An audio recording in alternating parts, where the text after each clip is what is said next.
Ila dalah jagat Dewa Bathara jagat pangestu ngoro. Terusna jumena. Kula wonten banawu menapa Kanjeng Rama? Lah kok dadi durung tutuk nggonku sapet jagung lawan Atmajaku Nalindra. Ing Ndarawati apa dene Nalindra ing Mandura iki kok ana dayoh. Monggo bareng tak sawang katone Nalindra, sandangane sarwa becik. Apa iki sumitrane anakku lanang Trusna Jumena? Nuwun sewu Kanjeng Rama. Nadan ingkang putra nembe sepisan menika ngawuningani dhateng Nalindra menika. Mila menapa boten langkung prayogi tumunten ngatimbalana. Nalindra saking pundi sinten jejulukipun?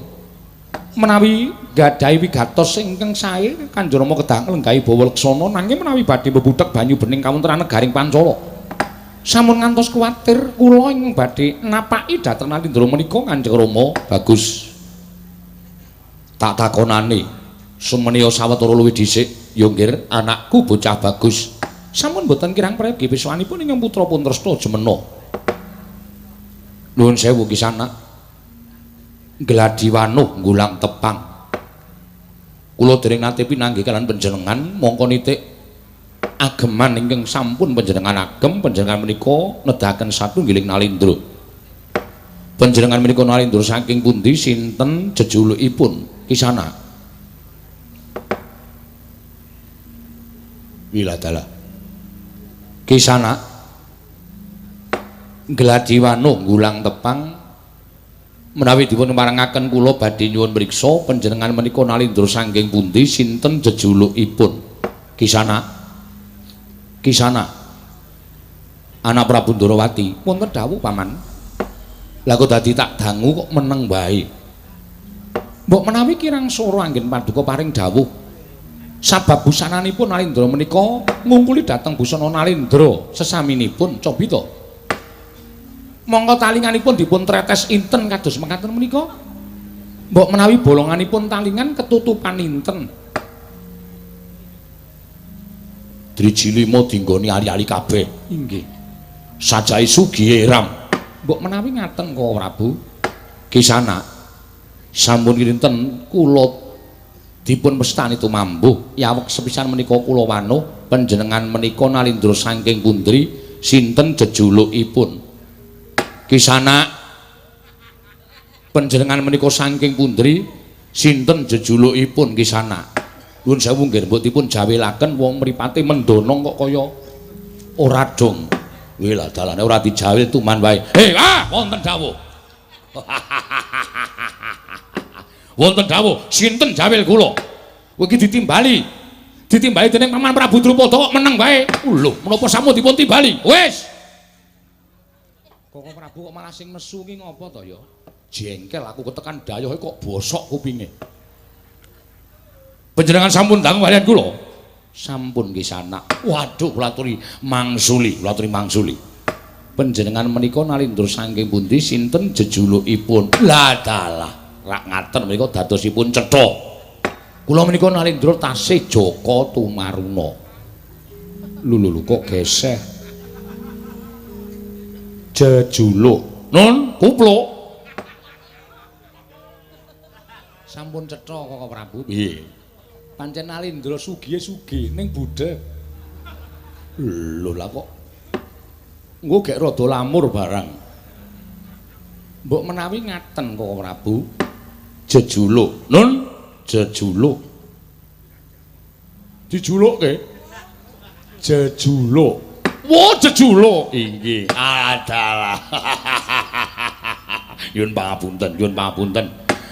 Kula menika saking sugihipun ngantos kula menika nuwun dan gadhahi ciri mboten patosa mireng.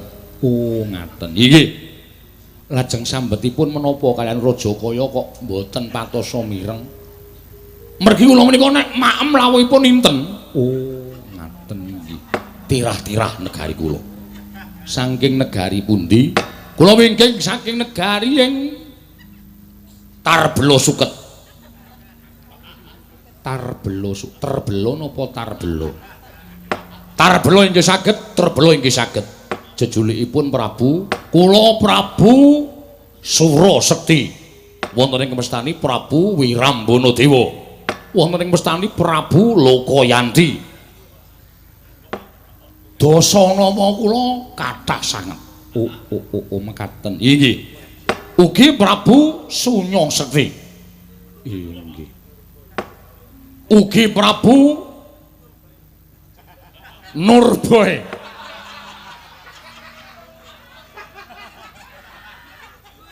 Kok Prabu Nurbo? Nami alit. Nami kula menika nalika alit kula dipun paringi nami dhateng tiyang sepuh kula Nur. Utawi ingkang mestipun cahaya. Supados gesang kula menika mawa cahya nyatanipun tiyang sepuh kula anggenipun gadhang kalian kula numusi sakmenika kula dados ratu sugih mblegedhu. Kula ratu sing pancen kesugihan kula persasat seprapat jagat. Oh inggih. Kula nderek binga kedah. Inggih. Menapa leres kula sowan kersanipun Sang Prabu Drupada. Kula ingkang nami Prabu Drupada nalindring Pancala. Walah. Kula janjanipun sampun priksa. Kula sampun mireng kondhangipun Prabu Drupada negari Pancala menika ngumandhang ngantos negari kula. Ning sareng kula dumugi alun-alun negaring Pancala, jebul ngumandangi negara Pancala menika mboten kaya ingkang dikabarke tiyang-tiyang. Negara Pancala jarene negara sing gedhe. Negara Pancala menika jarene negara sing gemah ripah lojinawi. Ning sareng kula tiliki wonten mriki, kula dumugi mriki, Pancala menika mboten wonten sapros kawanipun negari kula. Kaendahanipun kalah kaliyan negari kula.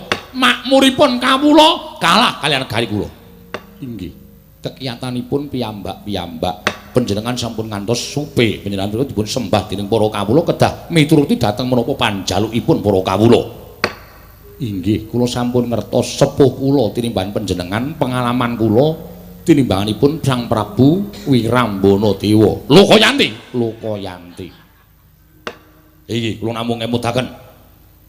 Amargi panjenengan dados Nalindra menika dipun sengkuyung dening para kawula. Menawi panjenengan boten gatosaken para kawula, menika tegesipun panjenengan menika nyupekaken dhateng para kawula. Kados kula. Kula menika ugi wonten negari kula dipun pilih dening para kawula. Ning kula mboten ginake arta. Telas kula sekedhik. Oh inggih. Kawula sami tresna kaliyan kula. Inggih, sami kaliyan kula. Wah, niku sing apik kaya ngoten niku. Ora kok dadi ratu kok nyebar dhuwit. Dadi ratu kok menehi dhuwit para kawula, kowe milih aku. Ning barang dipilih lali. Niku ratu Majnun kaya ngoten niku. Inggih, kasinggihan mekaten. Mriki kula kinten boten wonten pangestunipun Prabu Lokayanti Wirambana Dewa. Boten wonten sinuwun. Syukur lah ingkang menika leres. Ha inggih, nuwun sewu. Wonten pendhapi kok kathah para priyagung menika anak kula ing Ndarawati, anak Prabu Sri Bathara Kresna. Anak Prabu Sri Bathara Kresna kasinggihan mekaten. Kapernah putra kalian panjenengan. Menika kapernah anak kalian kula. Welah dalah edian. Bejo kemayangan, persasat kenugrahan. Kula saged pinanggih kalian Ratu Ndarawati. Waduh, wonten negari kula menika sedaya kawula kula kedianan kalian Ratu Ndarawati. Ingkang nami Prabu Sri Bathara Kresna. Sinuwun Ndarawati kula ngaturaken sembah pangabekti kula kunjuk. Inggih, kisanak kula tampi dawah sami-sami dipun sekecaken anggenipun lenggah. Matur sembah nuwun. Wah, ngendikanipun renyah.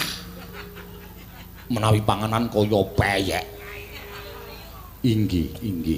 Ingkang inggil menika kadangipun sepuh anak kula Mandura. Sinten naminipun? Lho, panjenengan dereng nate mireng Ratu Mandura menika sinten? Prabu Baladewa. Oh, ora pati terkenal. Nyatane aku ora krungu. Sabar lho Kakang Prabu, sabar. Ora apa-apa. Santai wae. Inggih. Mboten patos terkenal, mboten menapa-menapa. Ora apa-apa. Medulek karo ratu kaya guwek ngono kok. Lho, niku tegesipun panjenengan lara ati. Lara ati apa? Sinuwun Mandura kula ngaturaken bekti kula kunjuk. Tatawa, pangestuku Tamarana. Waduh. Wah, Sinuwun Mandura niku ngendikanipun pancen watake pancen ngaten menika. Wah. Iki. Sinuwun kula badhe munjuk atur kersa paduka sinuwun.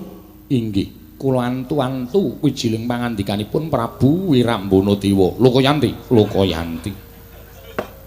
Kok rumangsaku kleru terus to aku. nyebut Lukayanti njaluk disebut Wirambana Dewa, Wirambana Dewa njaluk disebut Lukayanti. Kalih kedah dipun sebut sedaya. Mergi negari kula menika nek munjuk atur karo Nalindra ing Tarbela Suket nganti ora nyebut jenenge loro utawa telu nek ping siji terus kula gantung. Ngaten iki mila wonten negari kula menika sembah bekti kula katur sinuwun Prabu Wirambana Dewa inggih sinuwun Prabu Lukayanti menika nembe kula apunten. Oh nggih nai ngaten kedah kalih 3 lho kalih kemawon cekap kalih kemawon. Wigatosipun menapa sinuwun? Lah menika ngaten sinuwun. Awong tanpa warni kula menika nadyan Nalindra ning kula menika nggadahi pepunden. Lho, pepunden kados pundi? Nadyan kula menika Nalindra nanging kula menika nggadahi sesembahan. Inggih menika Nalindra ing Paranggubarja jejuluk Prabu Jungkung Mardya. Prabu Jungkung Mardya nate atur nawala ngersakaken dhateng anak kula pun para Srikandhi. Menika ing badhe kula tanjihaken. Menika ing badhe kula tanjihaken kula dipun utus dening Prabu Jungkung Mardya sesembahan kula supados kula nanjihaken dhateng pun para Srikandhi. Mangrumiyin.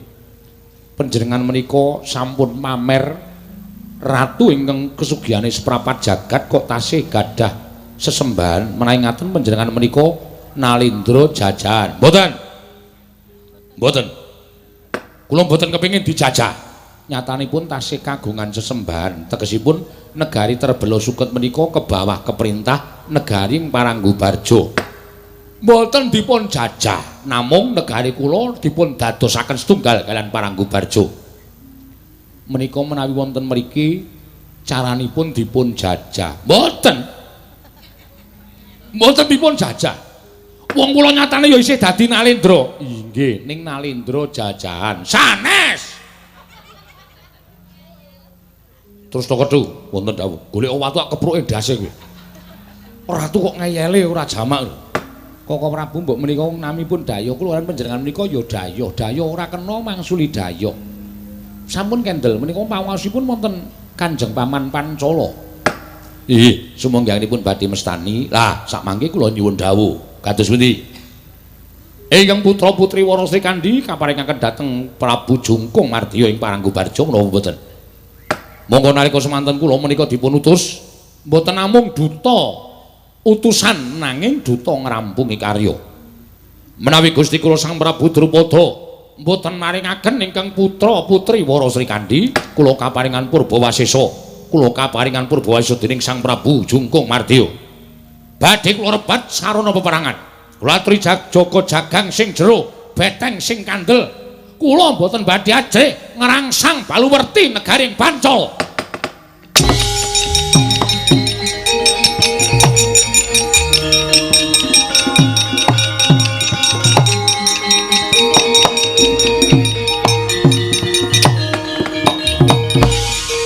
Paman Pancala wonten dawuh nggih. Nyuwun pangapunten paripaksa kula ing badhe mangsuli dhateng Nalindra ingkang namipun Lukayanti inggih Wirambana Dewa menika. Kula semanggaken namung menika wonten ing pasewakan duga-duga nggih anak Prabu Mandura. Nggih, kula sampun boten saged dipun emputaken. Lukayanti. Wirambana Dewa wonten dawuh menika sinten? Tepungke, aku Nalindra sing ora patek kondang mau. Aku Baladewa. Wah, dalah panjenengan sinuwun Prabu Mandura, Prabu Baladewa, dasar kepara nyata. Mula saya aku tak krungu matur saling Paman Prabu Pancala. Yen to Paman Prabu Pancala ora maringake adhiku Wara Srikandhi diboyong dening Nalindra sesembahmu, ya kuwi Prabu Jungkung Mardya. Niatmu mau piye? Wah, kalah seru. Wedian suarane jan getap banget. Menawi Wara Srikandhi boten kaparingaken dhateng ingkang abdipun Prabu Wirambana Dewa, kula aturaken Sang Prabu Jungkung Mardya sakmangke negari Pancala kula aturi jaga jagang sing jero beteng sing kandel. Kula mboten badhe ajrih ngrangsang baluwerti negaring Pancala. Wah, bagus. Yen ngono kowe ratu kendel, yen ngono kowe ratu bandel, kowe wani nantang karo Paman Prabu Pancala. Mongko ning kene lenggah anak-anake Paman Prabu Pancala, yai Prabu Turawati, Nalindra Mandura Prabu Baladewa. Yen kowe arep nantang karo Paman Prabu Pancala ya gage. kowe kudu iso nglangkahi kuwandaning Baladewa. Nun. Kowe kudu iso nglangkahi kuwandaning Baladewa. Lho, mangke piye? Kula dumugi mriki menika ijen tanpa ruang. Koko Prabu? Nggih. Bengok-bengok mboten wonten ginanipun. Wong ratu menika rada sowak kupinge. Oh iya ya. Lah inggih. Kowe tak kandhani. Wirang Baladewa, wonten dawuh, dimatke cangkeme Baladewa iki dimatke. Men kowe ngerti ukanane sing metu saka cangkemku? Oh inggih, ngestakaken dawuh. Kersanipun kados pundi? Kowe wani nantang wong Pancala. Kowe wani nantang karo Paman Prabu Drupada. Kowe kudu iso ngalahke Baladewa merga iki anake lanang. Nalendra ing Pancala Prabu Drupada. Wah, latah. Metu lanang. Waduh, Kresna aku iso lara iki. Aku wis mumet iki. Kersanipun kados pundi? Kowe kudu iso ngalahke Baladewa. Lho, panjenengan nantang kaliyan kula. Lho, wis ket mau. Wis ket mau aku nantang karo kowe. Wonten pundi papanipun tiyang neter kadigdayan. Wah, dikira aku wong loro saudon telu saurupan. Apa dikira aku wedi karo sampeyan? Nadyan sampeyan ratu getapan ning aku ora bakal mundur jangan mungsuh karo kowe. Wah, ora minggat gretek ning kono dina iki pate.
Koko Prabu menika wonten pundi papan kok mesti mletikke geni peperangan lho.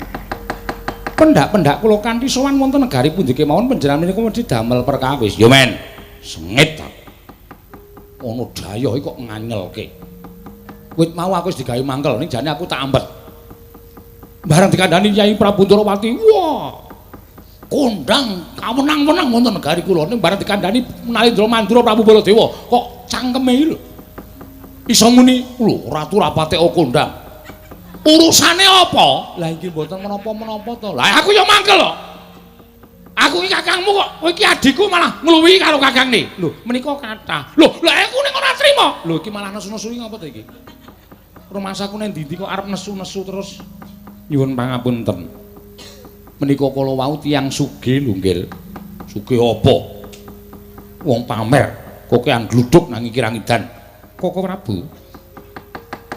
Sakmangke Koko Prabu kedah saged ngrampungi perkawis menika. Ya, aku ora bakal wegah. Aku yang bakal ngrampungi perkara iki. Lan kula ngaturaken panuwun nggih, inggih menika kawontenanipun negari Pancala. Lajeng sak samunipun mekaten mbok inggih mboten ketang sekelimah kali kelimah paring pangandikan kados pundi kawontenanipun anak kula pun Wara Srikandi.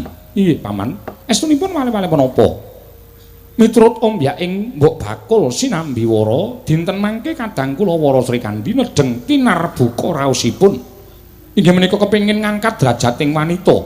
Derajating wanita kala wau supados sejajar kaliwan para priya. Lan wanita sampun katraju bebasanipun yen ngadeg padha dhuwur yen lungguh padha ndheke. Sabab sarana mekaten kala wau badhe awuh kerampunganing kewajiban ingkang sinebut abot padha dijunjung enteng sami dipun cangking.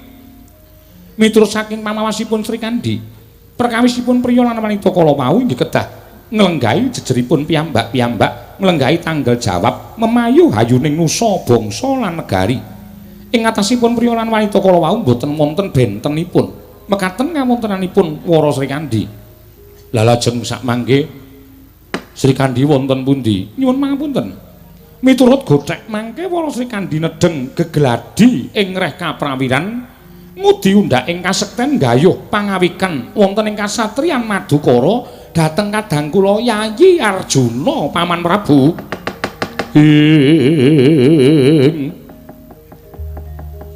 Nalindra Pekmarwa sing sang katriga mulung mangrempak ing wadya Kurdakara.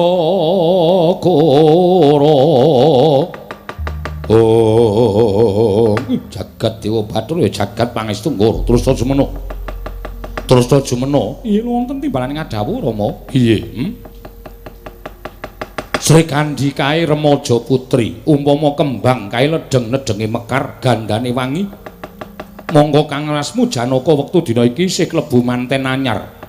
Lagi tresnane karo garwane yaiku putri saka Indrawati. Lah kok malah saiki Mbak Yu malah meguru menyang Madukara. Apa ora saru dina luwung akeh. Doh nyono cerak nyono. Lamun Mbak Ayumu kuwi para Sri Kandi bocah wadon kang ora weruh tata susila. Malah keladu ing panyono lamun Mbak Yumu Sri Kandi kuwi manita pelanyan kang arep ganggu gawe wong omah-omah. Kowe kok ora matur karo aku to Trusna Jumena? Nuwun sewu Kanjeng Rama, kula piyambak mboten dipun pamiti kaliyan Kakang Mbok Sri Kandi. Nuwun sewu Paman. Saking pamawas kula, mbok inggih mumpung tasih padhang rembulanipun. Sampun ngantos wonten rembug pupur-pupur sakwise benjut. Prayogi monggo tumunten ngatimbalana kundur wonten ing Pancala. Mangke menawi sampun wangsul lenggah wonten ing kaputren borong kabijaksanan paduka Kanjeng Paman Prabu. Babakan Prabu Jungkung Mardya mangke kapasrahna dhateng Kang Putra Indrawati mimahing Kang Putra ing Mandura. Oh inggih, menawi ngaten. Kados langkung prayogi Trusna Jumena wonten timbalane ngadawu. Maragake tak kantheni nawala aturna marang Sinuwun Prabu Puntadewa. Piye iku pertikele rening Sri Kandi mapan ana ing wengkon negara Ngamarta. Aku njaluk karo kowe supaya mengko ana penggalian saka anak Prabu Ngamarta. Kula ngestaken dawuh. Tampan ana nawala budhal nyang Ngamarta kono, aturna nawala marang anak Prabu Ngamarta. Nun inggih ngestaken dawuh paduka Kanjeng Rama Prabu nyuwun pamit madhal paselan.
Sawetawis gandeng sampun ketinggal radi padhang kawontenan Purut Jeng Pancala.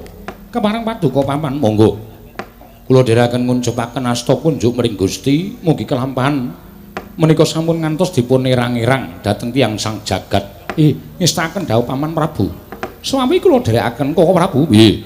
Kula aturi nata prajurit saking Ndrawati menapa dene Mandura kedah saged ngunduraken Prabu Lokayanti nggih Prabu Wirambana Dewa. Ya. Pun Kakang Mungkari manut. Paman Prabu kula nyuwun pamit madhal pasilan.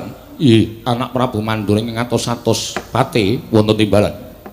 Budal kang padha sibengsun kundur ngedaton pate kula non para madhal pasilan. Sing ati-ati aja kaya bocah cilik. Purna gatining pananggilan. Sanodasa kundur kedaton jeluk saking dampar menawa kinapit gambaran gading kadhiraken sanggaring Promban Cedi manggung ketanggung Joko Paloro ingkang sami ngambil upacaraning kewarabun. Kawis dengan saking mandra tindaknya Sri Naranata kaya ngirang penggali sang nata wau.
Bilung wonten dawuh nggon kusuhan kersaning Sang Prabu Drupada ing Pancala wis ketemu karo Prabu Drupada Gop pun pinanggih wis apa ingkang dadi dawuh Sang Prabu Jungko Mardya wis diaturake nggone kepengin boyong kelawan Dewi Wara Sri Kandi putra ing Pancala terus entuk pangandikan pripun sampeyan kok medal Jawi mboten nganti Dewi Wara Sri Kandi kok wonten dawuh aturku wis ditampa dening nata ing Pancala Prabu Drupada. Nanging aku winangsulan karo Nalindra ing Mandura. Jenenge Prabu Baladewa. Lho. Prabu Baladewa kok ning Pancala ya, Lung. Ayo nang nggone like kok ya. Nang nggone pamane dadi ya wis sak mempere nek mbok menawa Prabu Baladewa ki tetinjo tilik karo pamaning Prabu Baladewa ya kuwi Prabu Drupada. Terus nganu ngendikanipun Prabu Baladewa pripun sinuwun? Prabu Baladewa anake Sayembara Prak. Sapa sing cilik gedene iso nguli kadhe dening Prabu Baladewa, gedhe iso mateni Baladewa. Gok wonten dawuh. Aku wenang boyong Wara Sri Kandi. Mula wektu dina iki aku njaluk pangestu karo kowe aku tak ngayoni kridaning Prabu Baladewa. Nek daratur kula mboten sah dilakoni. Lho, ora dilakoni piye? Nek sampeyan nglakoni perang mungsuh Prabu Baladewa niki mengke kula bali ora nderekke ratu ning nderekke jenazah. Lho. Jenazah piye? Merga sampeyan nek mungsuh Prabu Baladewa niku nuwun sewu, arep sampeyan iku kundang jago wiring kuning teng negara sampeyan. Ning nek teng negara Pancala sampeyan kudu ngati-ati. Prabu Baladewa niku Nalindra sekti kalintang jayaning perang. Bebasan tinatah mendat jinara menter dinumbak bengkong sinuduk putung. Angel ngalahke Prabu Baladewa, mula Mandura niku kondang negara ora tau ketekan mungsuh merga do wedi karo katidayaning Prabu Baladewa. Lah kok sampeyan ajeng maju nandingi Prabu Baladewa niku mengko sampeyan ora iso mboyong Wara Sri Kandi ning kula sing mboyong Kuwanda. Kuwandane sapa? Kuwandane sampeyan niku. Lho, kowe ngiyas karo aku. Kowe ngembe karo aku, kowe ngilani karo Prabu Wirambaradewa. Aku ning negaraku ki persasat jago tanpa tanding, mboten sah pamer teng negara sampeyan. Arep wonten negara sampeyan iku jago tanpa tanding. Nek teng mriki aja sok wani-wani mungsuh karo wong tanah Jawa. Mergo wong tanah Jawa niku gegeduke menungsa turya kasinungan kasekten linuwe. Luwe-luwe Prabu Baladewa niku kedunungan pusaka loro cacahe. Siji aran Nenggala mapane teng epek-epek. Angka loro jenenge Alugara. Niku pusaka kodrat karo wiradat. Sing kodrat mapan teng awak, sing wiradat pusaka lumrah. Niku padha-padha ampuhe ngalahke pil ampuh. Tamake Gunung Jugruk segara asat nek ming sampeyan nyunyuk Nenggala piyur pledhuk. Sing mak pledhuk apane? Sing mak pledhuk nuwun sewu mestaka sampeyan. Lho, kok mak pledhuk jeblok? Nenggala tamake aku sirahku iso jeblok. Weh, kandhani. Kula pun matur to, tamake Gunung Jugruk segara asat. Nek ming menungsa kaya sampeyan nuwun pangapunten. Wes ora jam-jaman. Mesti sirna merga layu. Ning aku ora wedi. Nggih monggo mawon nek ajeng jajal kekuatane Alugara. Ning nuwun sewu, wong niku nek wis mati ora urip meneh. Dadi sampeyan nek upama gelo mergo mati saka Nenggala niku sampeyan ora bakal hidup lagi. Tidak ada penyesalan. Ngoten.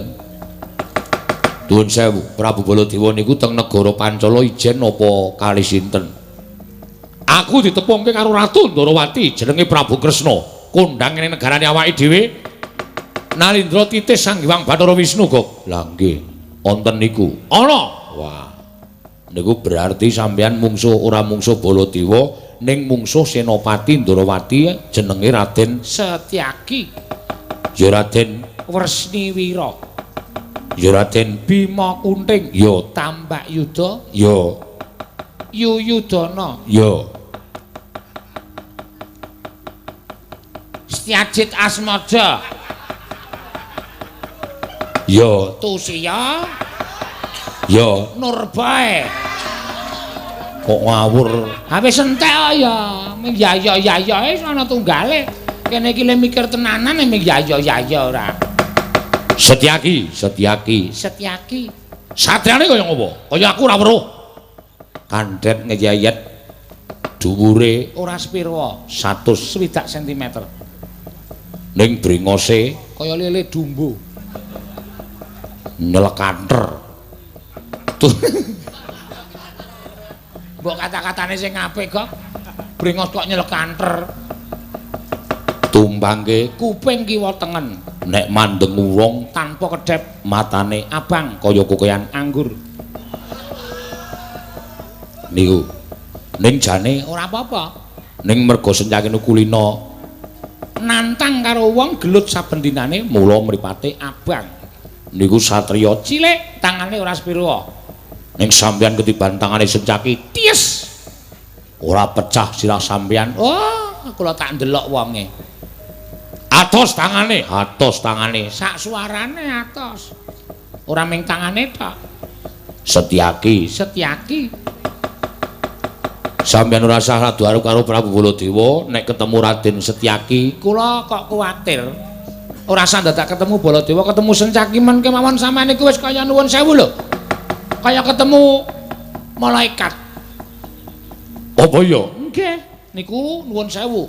Raja kaya sampeyan niku wis mati cacahe 3445. Raja kaya sampeyan niku sing dipateni Setyaki. Angger kula nderekke ketemu Setyaki, rajane mati. Angger kula nderekke ketemu Setyaki, rajane mati. Arep wis dicas tetep isih mati. Niku berarti LCD-ne sing kena. Ora kuwi jane nglembuk apa to? Aku ya mung ngomong wae, aku ya mung ngawur kok suwe-suwe ora. Anggepe kene ki sing nampani omongan ki angele mikir e. Togok, Nun. Tak coba niku. Monggo mawon. Coba, dicobane dituku lho. Ora mung dicoba-coba, ledek. Padake kathok ora. Baladewa ketemu karo aku tak jajali. Senyai ketemu karo aku tak jajali. Nggih, monggo mawon. Kowe aja ado karo aku, Guk. Mboten. Kaya ngapa? Kridane wong Pancala. Prabu Wirambaradewa ora bakal mundur sejangkang. Nggih, ngatos-atos sinuwun. Kula dongak-dongake Lepas parane jembara kubure sinuwun. Wedan kowe.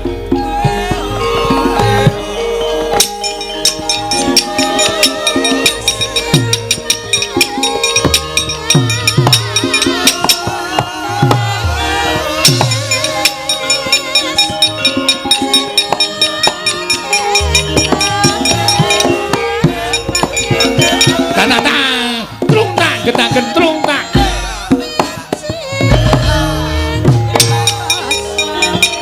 Lola lali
Pinututi lamun katututan lamun mangsa prawira diktaya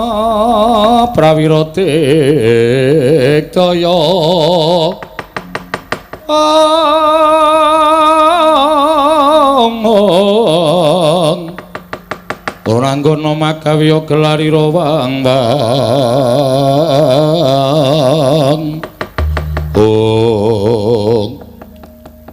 ana satriya kanthet ngeyet brengose nguler geni tumpang kuping kiwa tengen mandeng aku tanpa kedhep soe takon karo waku Senopati Ndrawati Raden Setyaki sing kandhake togok mau Setyaki dasar Paranyata sing mburi kok njetem cangkeme Pati Ndrawati Widara Kandhang Udawa dasar Paranyata Prabu Wirambaradewa lho ngerti karo aku diutus Kanjengku Prabu Mandura kinen ngundurke karo kowe. Kowe aja pisan-pisan wani bakal ngrangsang Baluwerti negaring Pancala. Ayo kowe mundur. Kowe gelem mundur apa ora? Ndi Prabu Baladewa? Pasang sayembara. Sapa sing cilik gedhen sanga kuwi kadigdaning Baladewa wenang Boyong Wara Srikandhi. Monggo aku diutus dening Prabu Jungka Mardya kinen Boyong Wara Srikandhi nek kanthi aku ora iso ngaturake Wara Srikandhi tugel guluku luwih becik aku mati ning negara Pancala. Kowe tak iman. Mumpung durung tekaning pati Maragaki sawangen. Wadya bala segelar sepapan tumpahe ngrangapi jati ngarang pae megar pindho jamur barat. Kowe mengijen tanpa rowan ora duwe kanca. Yen nganti kowe mati ana ing kene apa ora iman-iman nyawamu kowe rasah ngeman karo aku. Kowe rasa ngeman karo Prabu Wirambaradewa. Aku wis kulina gelut ijen tanpa ruwang ning ngendi-endi. Lan aku ora nate kalah. Mesti aku menang. Mula Kang Saka kuwi Setyaki, kowe wae sing mundur. Kowe ora babak, ora imbang mungsuh karo aku. Endi Prabu Baladewa sing padha dedeg piateke? Iki merganing batimu. Waduh!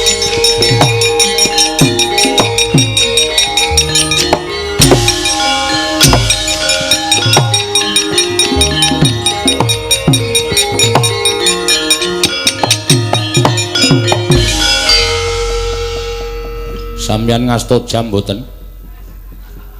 Nggawa. Engko gek rendet. Ora, jam pinten? 1:04. Ajeng bubar jam pinten? Ya kenten durung perang. Ora kena dikandhani kok isih dirembug wae. Kira-kira ora gelem ya wis ora usah dinyangi. Dirembag-rembug. Engko nek medhun sambat tekor ayo. Saisane nglakon ayo tangi yo tiban tangane Kakang Udawaran Jengkelang ku ada waja tuntang Pati Ndrawati ing papang sinengkang walik sandang kudrek wok simbar jojo wang malang wendis nyogang sir wis weruh kok kok iki gitu wong wis weruh kok dadak kaget mengarep nindai cangkem ora piye lho ayo domonge ngayal kok ya ratu ki nek kaya ngono kuwi domonge ngayal ora wedi endi Baladewa endi Sencaki kilani dadane ketemu Sencaki tenan Sencaki karo Udawa tantang-tantangan kerubuten wong Pancala sapa kuwi burung kakak tua kuwi karo ratu Gustine kok burung kakak tua ngono Sencaki meneng wae Udawa langsung cantut tali monto iki mergane patimu bis klekar mati apa urip lho mesti modar kok isih urip kok gak getarane rambute nggone ireng isih maju metu mlebu metu tegese isih ambegan kok kaya ngemat-ngematke rambut irung lho karang nggone ten iki kaya ngono kuwi ndrap-drupe sing iso mlebu metu ki rambut irung mingan oh dilingke monggo Gusti kula aturi emut mangga Gusti kula aturi ngemut emut monggo Gusti kula aturi eling mangga Gusti kula aturi eling woe ngaren kulang kaling Gusti kula aturi eling pecahan kaca beling Gusti kula aturi eling ngejog wedang Gusti ngiling kula aturi eling bantal dawa Gusti guling kula aturi eling njupuk ra omong Gusti apa maling kula aturi eling turu mengkulep Gusti apa jengking kula aturi eling iya ayo oke-okean parikan oke yuyu laut Gusti apa kuwi kepiting kula aturi eling suling anu trompet kayu Gusti kula aturi trompet sulinge wis ngarep mak kleru ayo biasa ngono kuwi iya aku nyok kleru kok tak teruske ta mesti heeh monggo kula aturi eling Gusti anu apa jenenge kuwi modar wis kentekan kowe wis ora duwe meneh kowe ngono wae nyuwara nganggo nada apa singing basa Inggris kowe ora paham nyanyi kula aturi eling Gusti dadak raudut apa singing mangga Gusti kula aturi pindah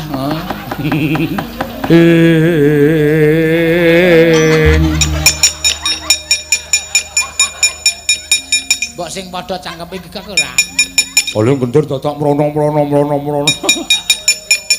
ibu kandhep bayu atmaja ngeling ana risang jagat tuwa bathuk ngeling ana rasang satriya wiratama gok nun ketemu Sencaki aku pinanggi wis tak tantang Sencaki ayo aja kowe keciliken Baladewa kon tekan kene eneng menungso ngantem aku jenenge Udawa niku Patih Ndarawati niku saya nyemelangi berarti niki ora wong Pancala sing methuke sampeyan ning wong Ndarawati wong Mandura niku saya luwih ngati-ati negara loro dadi siji senopatine pirang-pirang nek sampeyan sembrono malah cilaka mundur mawon ora arep tak jajal mbuktekke omonganmu kekuatane Sencaki kaya ngopo nek iso ngalahke karo aku pancen wong priwira tenan ning tak delok detek piadeke kalah karo aku ora aku nek kalah karo Sencaki nggih dicoba mawon minggir trajange karepe dhewe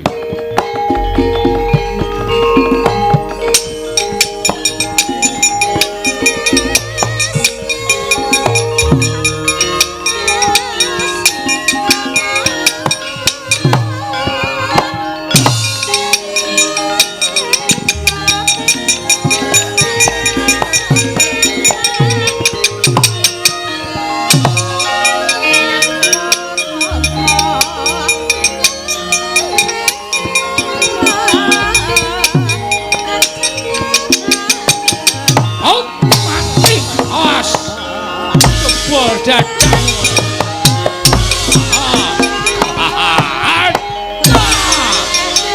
Oh, Wirambana Dewa.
mati aku.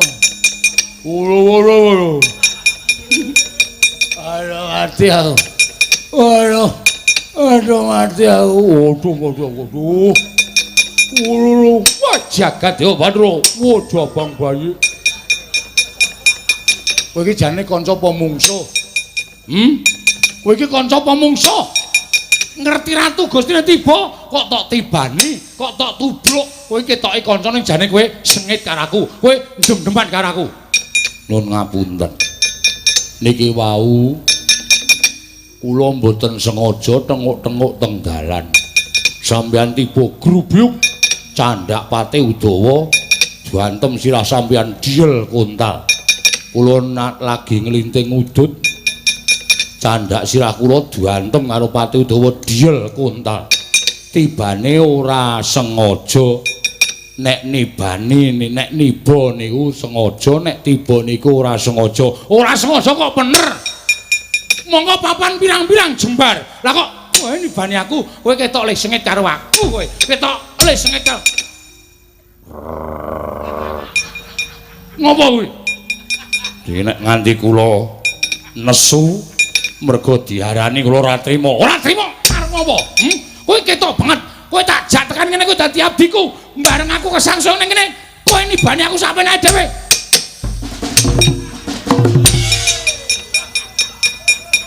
Togo kedan edan men domong ora sengaja kok plak-plak ora wah edan wong-wonge padha kompak kok ketoke sing maju siji bareng aku rada lena sing nandangi wong pirang-pirang nggih bilung nendi modar piye duantem sencaki dadi sewalang-walang ingin ku teriak wah malah waras gayeng tenan wah ya luar biasa Ratu Gustiku tibut swandak sencaki set nganggo irama kendang tungget-gentung bres aku neng dhuwur wit modar aku iki bosmu kok men ra cocok kok Togok lagi nglinting udut candak raine cek beret kepruk bres aku modar sisan kae angkeme kaya jugangan kae dapurmu ra bareng tiba kok nibani dedes ndendeng tandeng neng bres wah gayeng tenan kok iso kompak kaya ngono ya Gek iya luar biasa kowe ra diantem sencaki weh kanca bal-balane sapa sencaki kali kula ora bakal ngantem kula slamet langgene edian wong kono apik-apik kabeh nek tumandang padha guyub rukun Bandara Rombol sing nyemelangi niku sencaki nek liyane ra patek nyemelangi sebabe sencaki niku ampuh ning nek Udawa niku patih ning nuwun sewu patih rada ngawur kok ngawur ora duwe kasekten ora duwe keluwihan ning nek perang entuk glugu ya gebuke entuk lemah ya sawurke patih sing rada ngawur niku mung Udawa nika diawake kok bandem sandal kula ame ngrasani kok dibandem sandal wis aja ngrasani ndak disbandem meneh kula niku mung ngaturke dasare niku janjane ora trah piyayi ning ming putu Demang utawa anak Demang mula kasekteni ya sarwa kurang Udawa nika nek mungsuh Udawa tak pesthekke sampean menang wong patih ora tau duwe kekuatan apa-apa empun kula niku wis ora ngrasani blat-bet ora mboten ajeng ngrasani sampean ngundha malah lara kabeh awakku kula wis iya kok nggih wis ora bahas itu wis tas-tas yen wonge sing guyu latas kok niku Prate Praguta niku Patih Mandura weh lah pancen setan tenan kok wong wis ora ngomongke dhewe kok senengane ora Patih Praguta nggih saka Mandura niku ya abdine Prabu Baladewa kok isih terus to ya lha niku wis ora ngrasani sampean kok senengane tunggale isih ana mesti wonten Patih Pancala jenenge Trusna Jumeneng Trusna Kethu niku nggih wonten wanggre aku mangkel tak parani tenan wong wis ora ngrasani kok isih mbandemi sak penake dhewe Trusna Kethu anggih niku mergane nek sampean mboten ninggal tumandang karya Seria long narita uto banauli dasi yang mendita uto tita uto banauli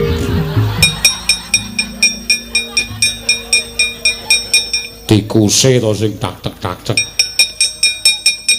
Konangan ora. Iya. Guyune dijengkok ora. Kok nun.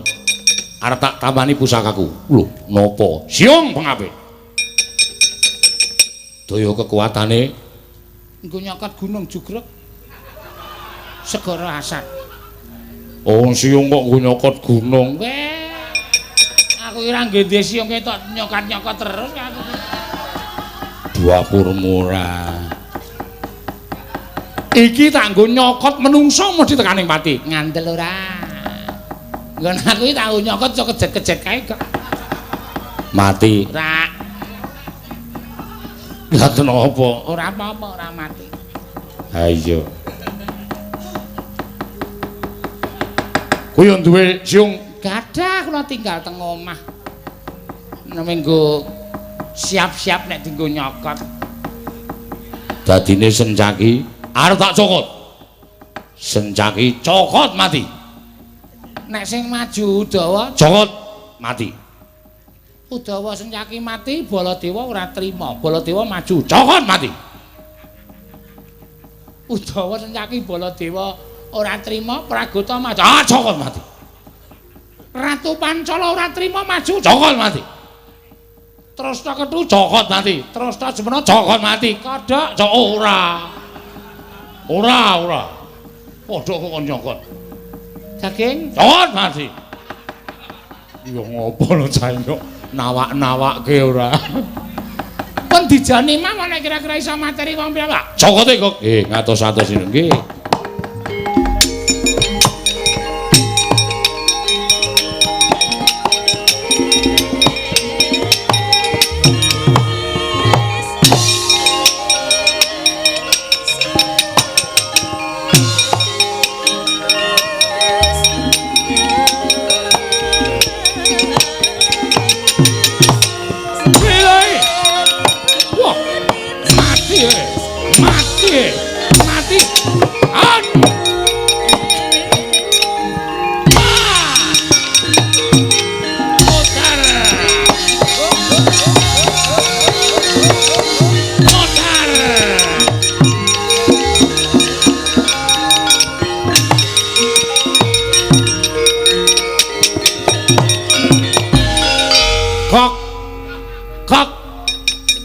Tokok wonten dawuh.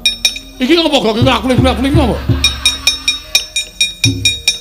Mulane nek guyu sikile ora mancal kabel. Wong perang kok padake ning karaoke. Wonten dawuh. Saiki tontonen, kuwi tontonen. Kuwi deloken. Kuwi deloken kowe nek ngalem mungsuh entek amek kurang golek saiki sawangen. Kuwi tontonen. Oh. Ngono jongkong-jongkong kowe ora. Ndekno kowe nek ngalam Sencaki duwe gada wesi kuning. Endi gadane? Sencaki tak cokot mati. Jarene kowe Satya Digdaya, nyatane tak cokot mati. Ora. Wong nglisin jongkong-jongkok kletak-kletak kowe. Dapure ra ndek untu ngletak-letak. Ya iki deloken kuwi deloken. Iya. Yung yo Sencaki kok yo mati ming sak cokotan. Lung. Hah? Rene yo. Ngapa? Sencaki mati. Lakone apa? Sencaki kok mati ki lakone apa? Kuwi ora mati ning ngaso. Ngaso tata-tata raja sing gleleng ki tak kapake terus wadah wuh ngarepku iki tak kapake. Wadah wuh iki kowe. Dongkulmu melocot ora. Nyatane mati. Niku urip ning ming tata-tata. Tak cokot mati. Sencaki kok ming sak cokotan. Mboten mungkin. Niku urip. Mati. Urip. Mati. Urip. Ngel banget. Rumangsaku cah iki ngel tenan. Tak cokot nganggo siung pengapit mati. Nggih, ning mboten mati, urip. Mati. Urip. Nek mati piye? Manut. Tak pecah ndasmu. Derek. Lung ora idan lho. Cerewet meneng kowe. Nek urip? Manut. Gajul Dadi biyen ngapa urip ya ming doyak-oyak mendring mbok ya mudar mbok emen ora wong edan kuwi nyatane ya mati kok. urip kok kowe arep melu sisan iye Lho, nantang. lho kuwani kok Nek mati, manut hak plotot tetengmu. iya nek urip Manut. tak betot Iya. dadi wong ki ya ming kari ketrima uripe nek sencaki mati tenan pecah sirahku njebluk wetengku nek sencaki urip gajul bos karo mbetot kakakku sasuwene dadi adine rang tau mbetot togok ya ya mengkari muga-muga dewa ki ngerti penangise mbilung sencaki kok ming sak cokotan ki njur lakone iki apa sencaki kok gampang mati ki kaya mesine iki ora apik wong ki ya mengkari-kari gemula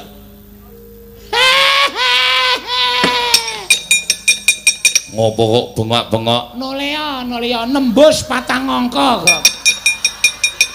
Wong edan ora senengane. Wah, wis. Enak apa kok? Mang noleh. Lho, sencaki saurip Ana diolas. ora minggat cokot mati kowe. Mas. Ngopo? Melunasi. Kuwi lha gajul tenan. Gajul tenan utange wadake. Kene gok. Aja. Lho ora edan ki ngopo iki mbiyaki sarung? Ngene ta. Sak betotan kalah kok. Aja. Kene aku wis nganggo iki tanganku wis tak usar-usarke wedi lho. Ben ra lunyu. Kowe iki tuwa ngglidik e. Tok gawe lunyu terus. Dapurmu. Wegah aku. Rak mlayu to, ora sesuai karo janjine to kowe. Kene to. Ora ngriseni ngopo ya? Lho. Kene to, ming sithik makluk ngono tok. Engko gek wis. Oh iso tambah dawa lho kok. Pret. Ngono ora ngriseni. Sini ya ta. Moh. Senengane ora. Den, Ndara Sencaki niku mang cekelke Den. Niku nah. Pun teng niku mawon. Nuwun nggih, Den. Yo, padha-padha. Tulung kan melumah sisan. Melumah. No. Nah, kene ya pasrah. Dene kaya yak-yak oleh mlayu ra. Oh. Betot nggo nilat.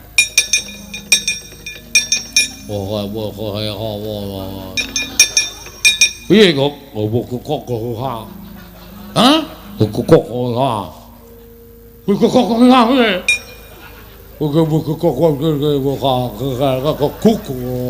Kok kirike sapa?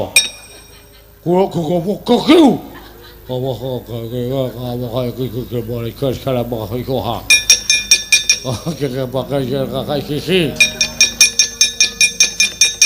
kakak boleh ke kamu ya apa Sencaki minoro abdiku aku ora nrimake ayo kowe ngejawab tak ladeni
Senjaki mlayu-mlayu.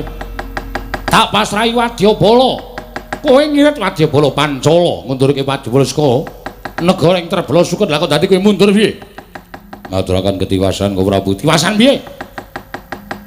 Jebul Prabu Wirambana Dewa Prabu Lokayanti menika digdaya. Lho. Kowe iki adat sabene ngalake Ratu Sabrang kok saiki sambat karo Baladewa. Nyatanipun digdaya. Digdaya piye? Kula dipun cokot dening Prabu Wirambana Dewa. Satemah badan kula kraos panas mboten kanten-kantenan. Melumpruk tanpa daya mila kula lajeng nyingkir saking peperangan. Mangajab kula saged ngunjuh atur ngersa paduka Kanjeng Prabu Mandura. Lho, kowe kalah. Iya, pangestunipun kula kawon. Wah. Gugu karepe dimanusmaning jajalanan.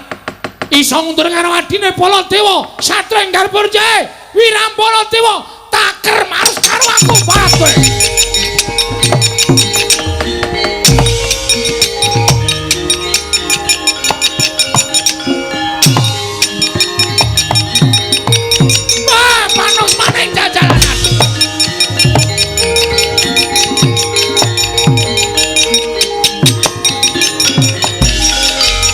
Menungso ora tatanan pamer kadigdayan pamer guna kasantikan kowe ngundurke Wadyabala Pancala ngundurke adiku Setyaki ayo iki nata mantura Prabu Baladewa pancen kowe sing tak ajangi ndi Prabu Baladewa wong kang wis wani nantang karo Wirambana Dewa sing wani nyumbari karo aku lan pasang geri sayembara aku iso ngalahke kowe mboyong Wara Sri Kandi piye muni piye kowe bareng ngalahke Baladewa iya bareng ngalahke Baladewa Kendi toyot mimangkat dangol dewa ora bakal menang karo Baladewa.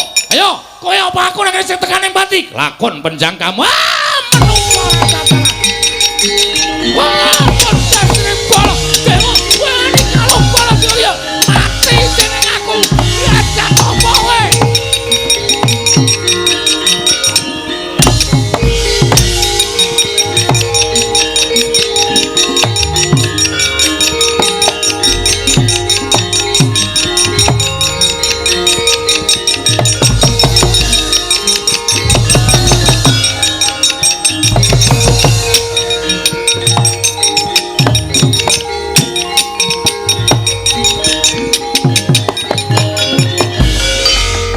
Aku.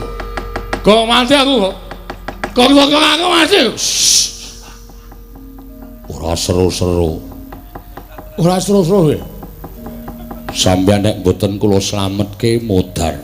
Loh, mati piye? Baladewa nek pun wonten nika ngamuke medeni. Nika dilongkas nggawa Kyai Nenggala Kyai Alugara. Ratu menungso tataran Jaja Nenggala jeblok wedhus. Aduh kok. Pun kliwat, pun kliwat. Kudune pun wau sampean limuni aduh. Waduh iki nendi iki? Teng Jugangan meneng mawon. Ratu kok jatne kok mawon waton slamet, waton slamet. Aku mbok seret nggih. Kok ndasku tatap-tatap watu. Nyuwun ngapunten liwat jaratan. Sirah Nalindra kula du kali kijing. Wah edan. Bilung nanti lho. Bilung nanti kok mboten sasro-sro. Kula ngomongi mboten sasro-sro to. Ya wis, ya wis. Alon mawon. Mengko nek suarane krungu Baladewa sampean mati. Iya, iya. Alon-alon kok alon-alon. Bilung nanti bilung. Mboten kali kula pisah wau. Sajahe ketemu Baladewa dina nggala ndase. Modar bilung. Pada kemana ini? Lah kayak kaya suarane bilung nggih. Kok ditinggal aku ya? Kak. Tagak. Tagak. Mbok yo diwenehi tandha ben ngerti nek neng kene.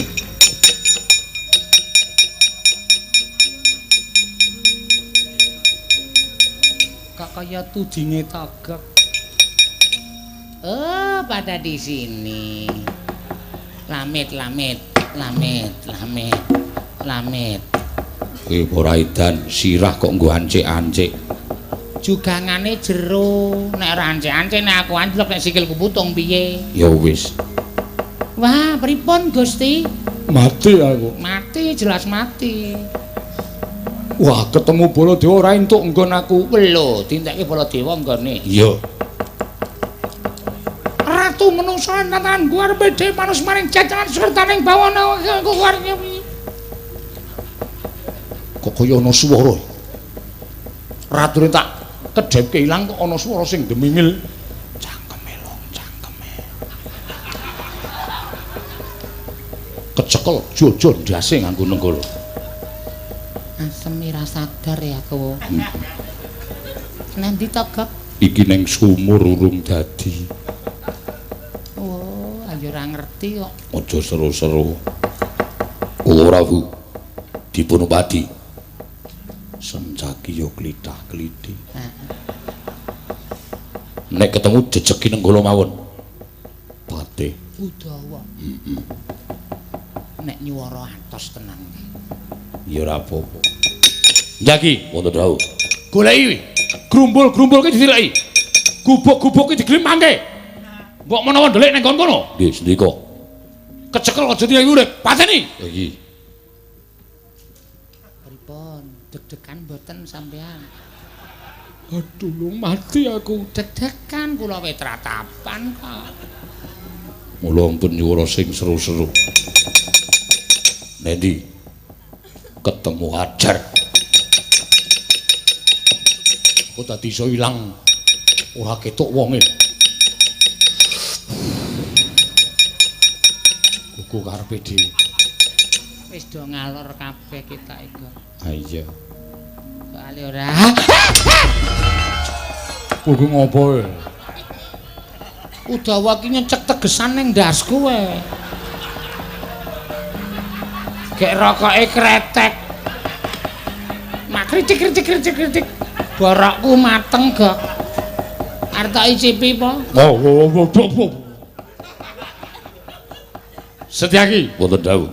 Kaya ana swara ning kono. Padosi mawon. Oh, keseron kowe. Senjaki. Ya dititeni welu. Udawa. Heeh. Sapa kae mau? Mbah. Tak inuke. Ya, Pragota. Pragota. Baladewa. Heeh. Sapa? Kresna.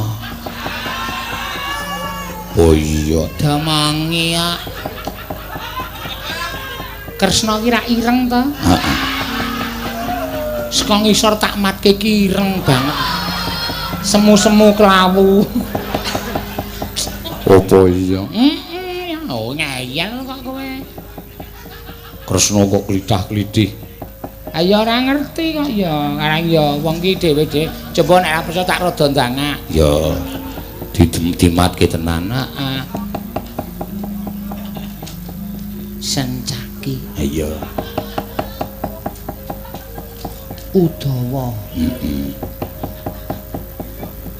Pragota mandeg. Mandeg. Aja.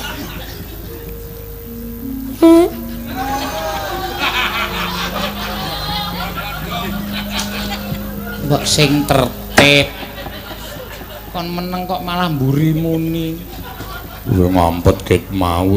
Kok mahan apa kok?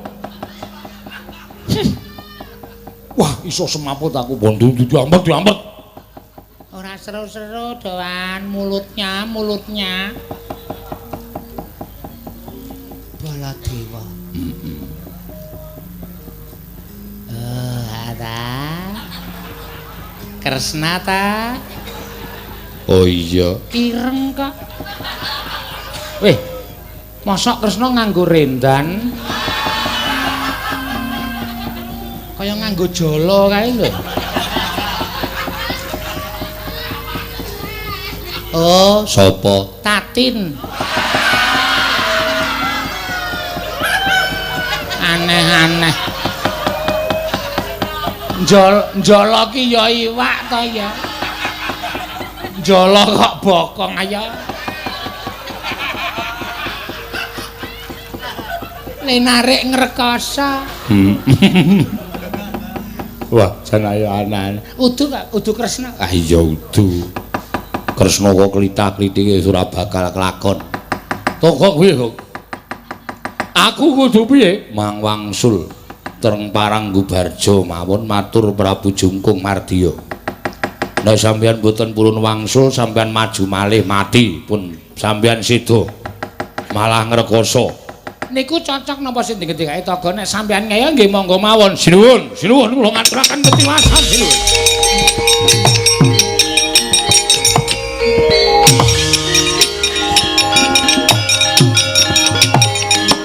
Ageteng rasaku Kakang Mbok Wara Drupadi rawuh ana ing Madukara.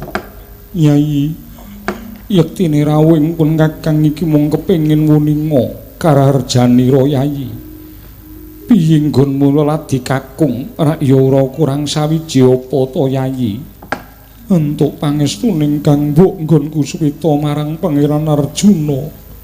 Nganti tekan dina iki mung manggih bagya mulya lair batin. Ora ana sambikala apa-apa Kakang Mbok, luwih-luwih bareng wis patutan siji. Anakmu lanang Abimanyu kang wis umur setahun. Sertane Pangeran Arjuna uga kaya wis entuk jatining pemarem kok Kakang Mbok. Iya Yayi. Syukur seketi jumurung pun Kakang melu bungah. Yen tanggonmu bebrayan tansah tentrem. Adikku Di, adikku Sembodra. Yekti ora ana wanita kang jembar penggalihe kaya si Adi. Saking nggonmu bekti marang Guru Nadi nganti mbok rewangi Dura Sembodra. Dura piye? Nyatane si Adi kan kandha yen ora ana apa-apa. Aja kaget ya Di, tekaku mrene iki ana wigati bakal nak yenake kabar. Apa bener yen kadangmu para Srikandhi mapan ana ing kene? Iya, bener kepara nyata Kakang Mbok. Wis pirang candra kelenggan iki para Srikandhi lenggah ana ing Madukara. Yen ngono kepara nyata njur apa wigatine? Yayi Srikandhi nedeng angsu kagunan ulah kridaning bedama menyang Pangeran Janaka. Malah katone kabeh kepergilaning pangeran wis bisa kacakup Kakang Mbok. Apa swaning Srikandhi mau wis entuk alilah saka si Adi. Kejaba Yayi Srikandhi dhewe ingkang nyuwun idi palilah marang aku. Kanjeng Pangeran dhewe uga mundhut palilah kulan kabeh mau ora kepeksa lair batin Kakang Mbok. Jagat Dewa Bathara penggalih kok semono longgare. Bebasan gulu bengawan padaran segara. Ya to Di, syukur bagi dene sira Yayi tansah nengenake pribadimu minangka dadi wanita kang utama. Ya mung dina iki pun Kakang mundhut lilaning atimu.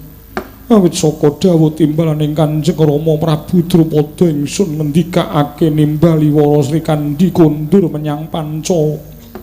Lilanana pun Kakang tak ketemu karo Srikandhi. Waktu iki Srikandhi lagi meguru cemparing menyang Pangeran Arjuna mapan ana ing Taman Madukanda. Mula sakwutuhe babagan iki mangsa borong marang Kakang Mbok Ratu. Kakang Mbok palugon lagune nglekas lo kita linuting kidung kadung kadereng hamomong memangun manah rahayu yono tanagolong ing yen to wis antuk palilahmu lilalon aku tak jumujuk ana ing Taman Madukanda tak sebejagong karo para Srikandhi para Sembodra lang-lang ing griya mangungkung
Sri Kandi, kula wonten paling dawuh pangeran. mbok ya ora usah nyebut karo aku nganggo tetembungan kaya mengkono. Inggih, kula wonten dawuh Raden. Aja Raden. Tobat kula kedah. Monjo atur menapa? Oh ya wis nganggo tembung Kakang Mas wae. Tobat. Menawi ngantos kapireng dening tiyang sanes menika mangke mboten prayogi lho Raden. Sri Kandi, Kula wonten maring dawuh kabeh ngilmu kabisan, ulah bedhomo, ulah jemparing. Ngibarate kaya wis mbok kuras kanthi tuntas. Kang mangkono apa meneh ingkang bakal mbok perlokake. Kemenika gumun kula sampun ngamaringan pinten-pinten wujudipun pusaka Jaya Kawijayan. Milah aji guna kasantikan. Nyuwun pangapunten Raden, lajeng kula menika kedah nglintoni menapa lan panjenenganipun Raden. Aku ram bakal nyuwun liru bondo donya. Aku ora njaluk liru apa-apa. Kabeh gak paringake kanthi ikhlas lahir lan batinku. Sri Kandi, Tobat. Ngaturaken panuwun ingkang tanpa pepindhan. ya mung aku njaluk karo kowe. Sawise rampung necep ngelmuning Arjuna, tak jaluk aja kesusu bali marang Pancala. Tobat. Gandeng sedaya sampun maripun inggih mestipun kula menika wangsul dhateng negari Pancala. Mangke pindah dipun tosti dening Kanjeng Rama miwasta ya para nayaka negari ing Pancala, Raden. Rada nyaket kene. Sri Kandi, Kula wonten paring dawuh. rada nyaket kene. Tobat saking mriki kemawon. Aku kurang cetha nggone nampa kang dadi aturmu. Rada nyaket to, ora sah wigih ringo-ringo. Tobat ngestaken dawuh namun nuwun sewu lho menawi ngantos kula menika mangke kadhakwi mirang tata krami dhateng sing andika Raden. Jenenganipun sowan kula menika namung badhe necep ngelmunipun Maduka Sang Wiku Sang Raden Arjuna supados samangke menika saged kinarya godha anggen kula badhe njagi dhateng negari ing Pancala. Samangke menawi ngantos wonten menapa-menapa kula menika nadyan pawestri nanging saged ngrampungi pakaryan Raden. Petroke asem. Tak joroke ta. Kuwi senengane nek ora nginjen ngopo to, Gong? Wong kok senengane kaya cah cilik lho. Ndara karo Ndara Sri Kandi lagi njero kok dinjen. Aku ki ra njoroke wae bokongku tak dudul tongkat tok. Mesti kaget aku. Tobat panakawanipun iki macem-macem mrinipun. Iya, wis ora usah kuwatir. Panakawanku pancen kaya mangkono kae Sri Kandi. Kang mangkono, aku mung njaluk karo kowe Sri Kandi. Titenono sarta duwenana rasa. Lamun kabeh ingkang dak paringake mau merga nggonku duwe niat kepingin dandani kelawan sira wara Sri Kandi.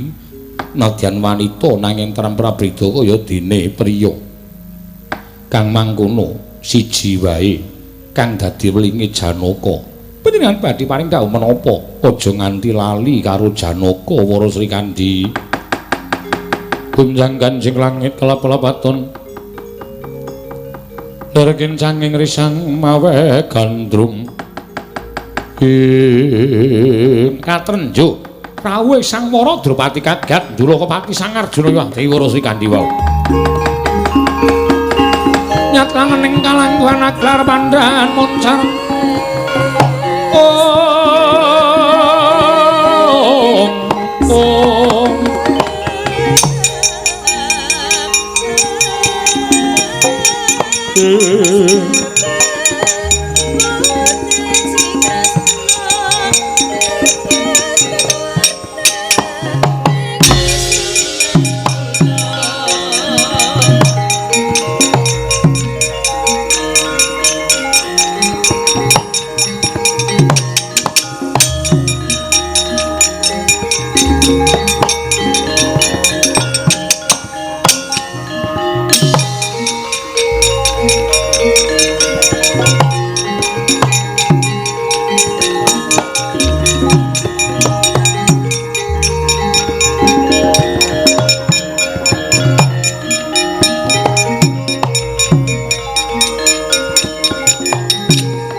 Guncang kancing langit kelap-kelap katon lir kincanging risang mawe gandrung sabaran katulu wukir moyak mayik saking Dyas Baliwur aja dadi kaget ing ati Yodi pun kakang ingkang prapta. Waduh batu-batu Kakang Mbok kula ngaturaken pangabekti. Kula ngaturaken kasugengan rawuh paduka Kakang Mbok para Drupadi. Nyai Arjuna Yai Sri Kandi ndak tampa gawe gedhe ning atiku. Sumurupaya Sri Kandi. Praptanipun Kakang iki ana wigati ya ing bab lelakonmu iki Yayi. Yayi Janaka aku mundhut palilahmu Yodi. Inggih mboten menapa-menapa. Sri Kandi aku kuwi ya seneng lan bungah. Kowe mapan ana ing madu ganda iki. Mara gage kowe tutura inggih Kakang Mbok. Estripun sanget kepengin anggen kula ngudi ulah kridaning samukawis dhateng Kakang Mas Janaka. Oleh-olehane arep mbok nggo apa? Nuwun inggih. Kula badhe njunjung keluhuranipun bangsa miwah ngluhuraken dhateng asmanipun Kanjeng Rama miwah Kanjeng Ibu. Goroh. Kowe ora lair batin. Sri Kandi gegayuhanmu kuwi pancen gegayuhan kang utama nanging dalanmu sing kleru Sri Kandi. Kowe kudu ngerti lamun sejatine nggon muncat saka praja mongko tanpa pamit kuwi klebu sawijining keluputan ingkang gedhe. Ingkang angka loro Kanjeng Rama Ibu mesgul penggalihe mongko wulanging agama suci wis nyebutake yen kepengin umur dawa ngajinana marang Rama biyung kowe lunga tanpa pamit iku tegese kowe nyepelekake marang wong tuwa. Banjur sak teruse siadi luput menyang ratu kowe oncat tanpa palilah. Kowe luput marang Yayi Wara Sembadra lan uga luput kelawan kulawarga Madukara. Nadyan katone sarwa meneng lan nrimo nanging sapa ngerti batine liyam. Kaya ngapa rusaking penggali Wara Sembadra ing atase lagi manten anyar lagi seneng-senenge dumadakan ana cah wadon ingkang sumalana. Sri Kandi siadi apa ora krasa lamun wektu iki kaya dene nempuh bebasan kemladehan ngajak sempal kemadoh tukul ana ing latar. Ibu kaya ngapa ngerangi Kanjeng Rama yen to nganti lelakon iki sinurak dening para ratu. Mindah kaya ngapa wiranging sinuwun Prabu Puntadewa dene aku duwe sedulur enom kang kaya kowe tumindakmu Sri Kandi.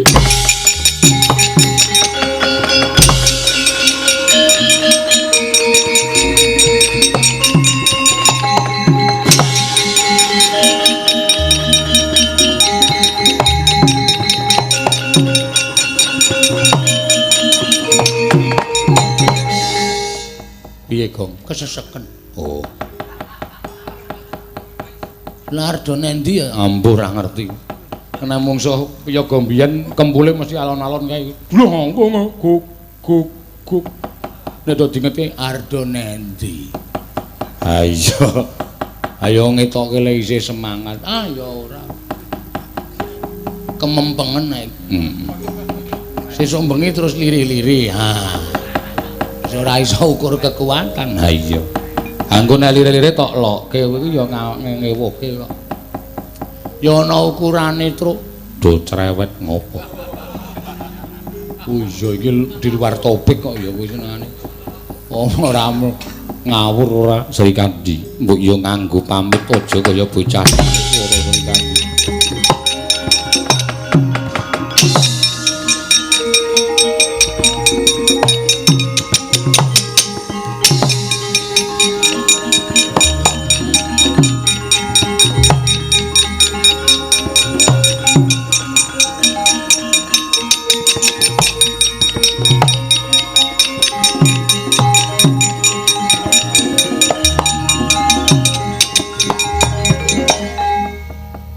Apa kaya ngono kuwi wis bener.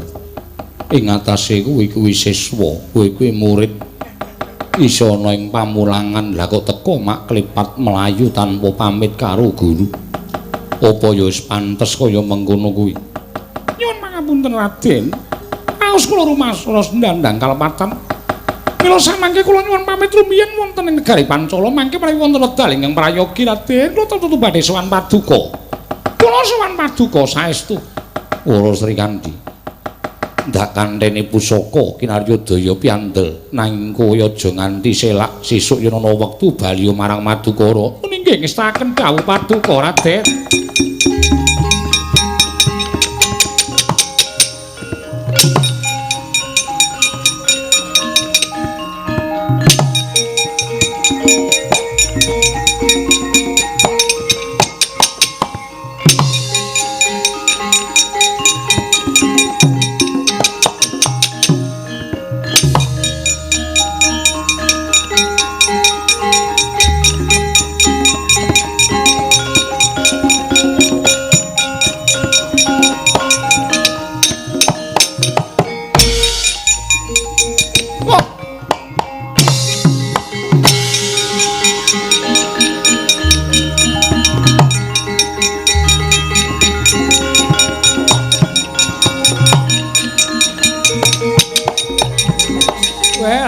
Lah iki apa sing tak goleki? Lah kok jebul durung tekan negara Pancala. Tekan tampel wates negara Pancala aku dipapake karo Wara Sri Kandi.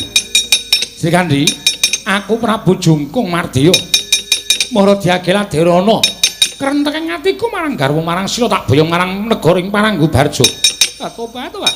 Boyongan Wara Sri Kandi waton iso nglangkahi komandane Wara Sri Kandi. Wah, kowe wong wadon kekuatanmu kaya ngapa? Mati dening aku.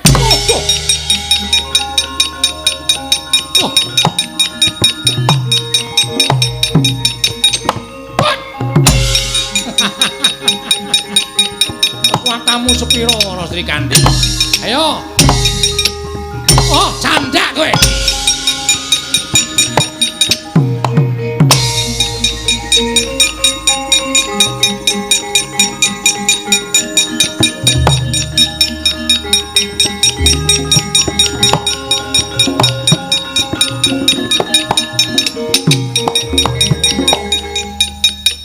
Sigra amentang gandhya Sang Wara Sri Kandi.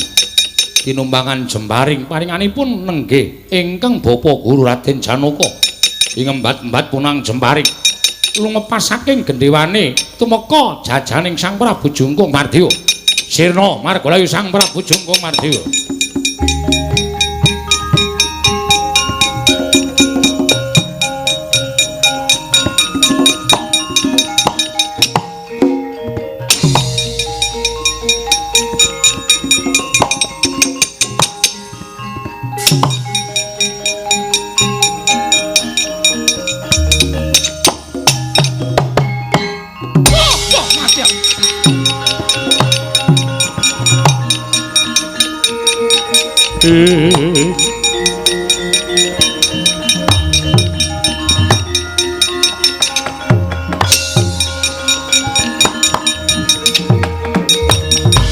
Naraina smubang wangaruna kadinetraning nganggo rapo sabdaning kukiloring kanigara sageter kinidunganing kung lir wuwu sing pene panca wis tetaunan lumampahing wanci etanging candra etanging surya sengkala wis dedreg madyaning negaring Astina nalika semanten wonten duta pamungkas nenggih nata Ndarawati parandene Sang Prabu Duryudana cugeng anggondheli praja ing Astina satemadadan saged binerat dumadi perang ageng pecah perang donya ing kangka sekawan Baratayuda jaya binangun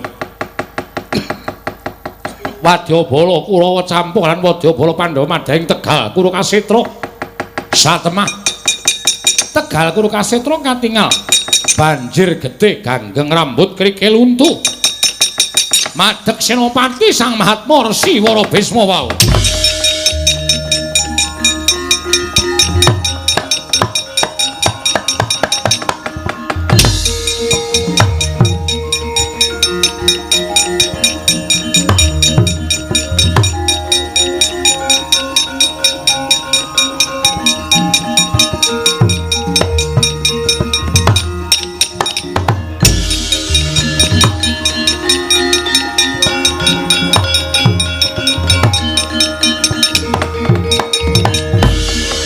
kahanggro sesumbar lindhu bumi kuncing kumaludha guntur ketur iladal ila wis dadi perang Bratayuda jaya binangun monggo aku wis saguh mbelani karo putu-putuku Kurawa wong Pandhawa sapa ingkang bakal dadi senopati ayo iki Pandhita Ngetal Kandha sirnakna leganing atiku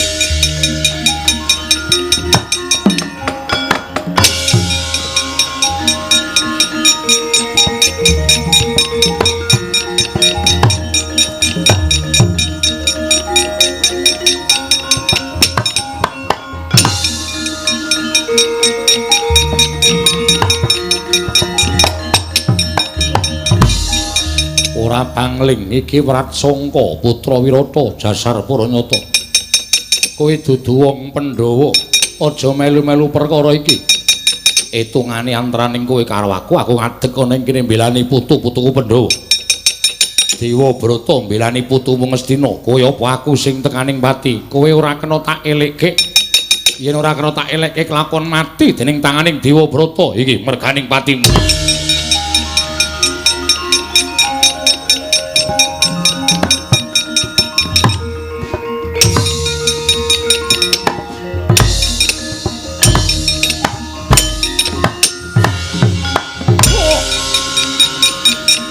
Sambata. Ah. Waduh.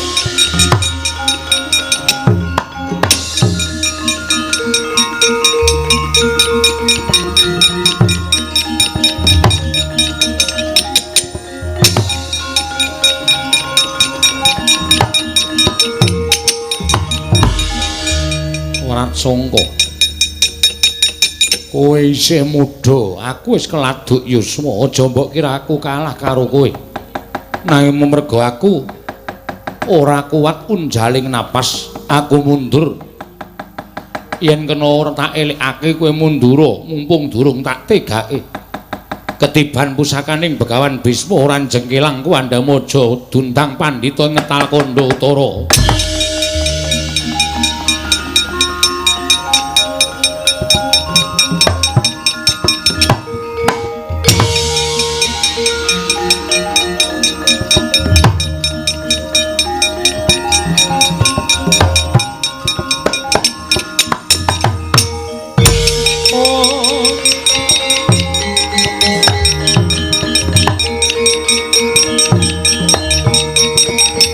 Adikku di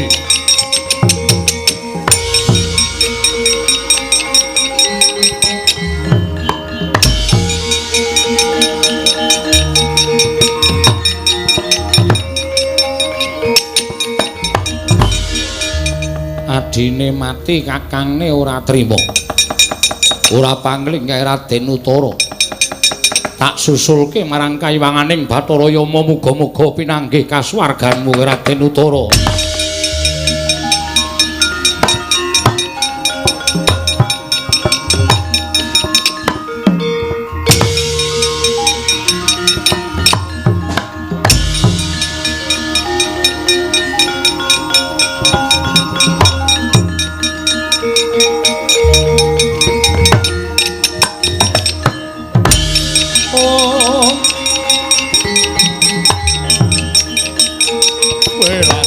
Adikku di adik, wah mati.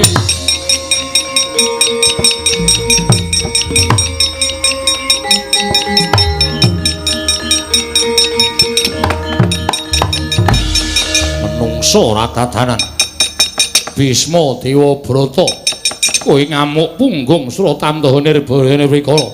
Adikku mbok sampurnakake ana ing jroning pabaratan Tegal Kurukasitra. Ayo iki Putra Wirata sing tuwa dhewe seta tandang ana Bisma leganing adikku.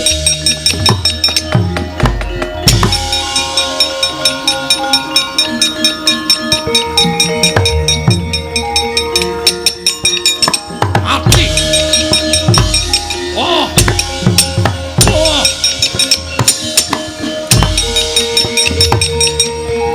Biar kowe. Ayo. Delopati Dewa Brata.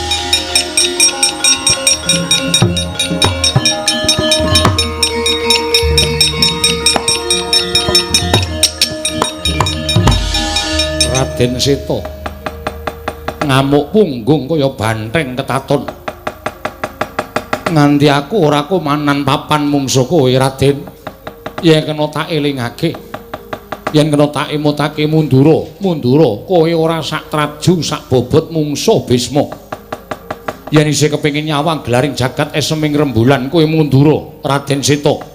Mundura yen kowe wangkut sing gedhe pangapuramu yen to aku paripaksa mentala karo kowe Raden Seta.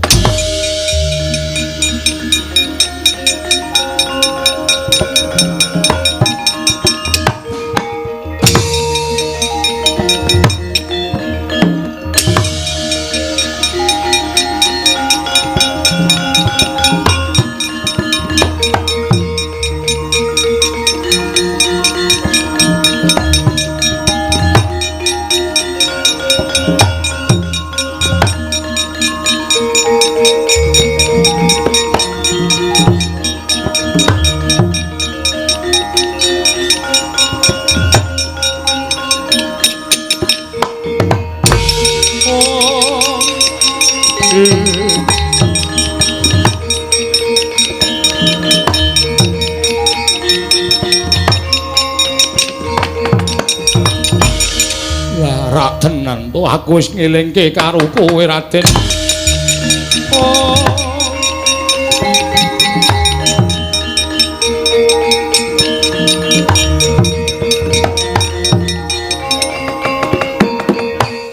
Raden, aku nyuwun pangapura.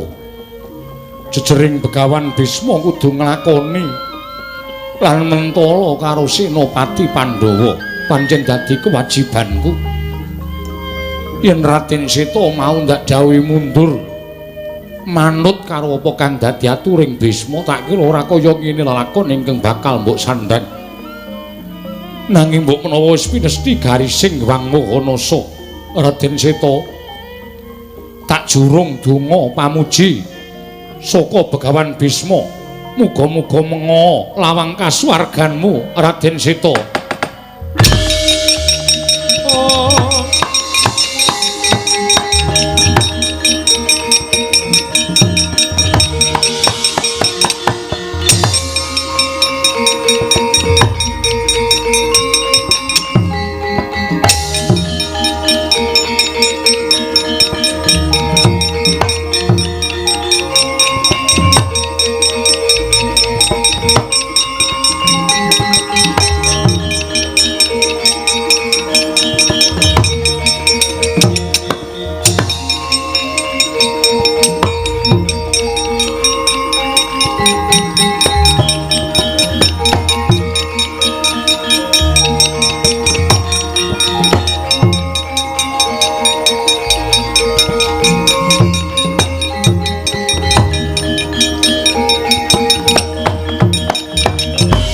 Sandya Bala Pandhawa mbiyaka mulung mangung siring sata Kurawa Kambaung Gesra Katete ing Arjuna wonten maring adhawuh Kaka Prabu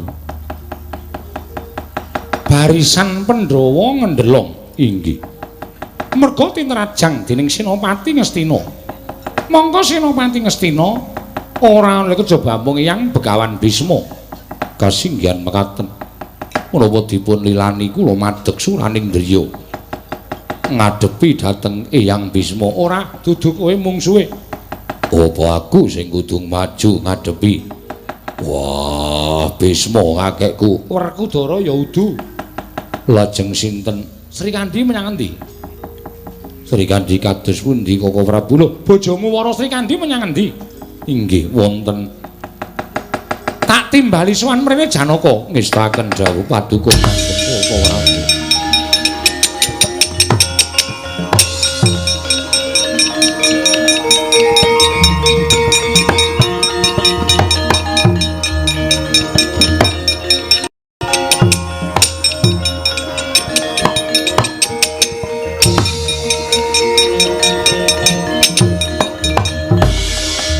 Sri Kandi, kula wonten maring adhawuh kaget kowe tak timbali inggih kejot raos sing manah kula Kaka Prabu Paperangan geger putra Wirata katelune Kanjeng Hyang Seta Kanjeng Hyang Utara Kanjeng Hyang Mratsangka padha gugur merga ora isa ngimbangi marang kridaning Senopati Ngastina ya kuwi Kanjeng Hyang Bisma. Mongko ora ana ingkang keduga lan bisa ngasorake kridaning Kanjeng Hyang Bisma kejaba ampung para Srikandhi. Srikandhi kowe tak dapuk Senopati gelem ora? Tobat, apan menika ingkang kula gayuh saben rinten dalunipun.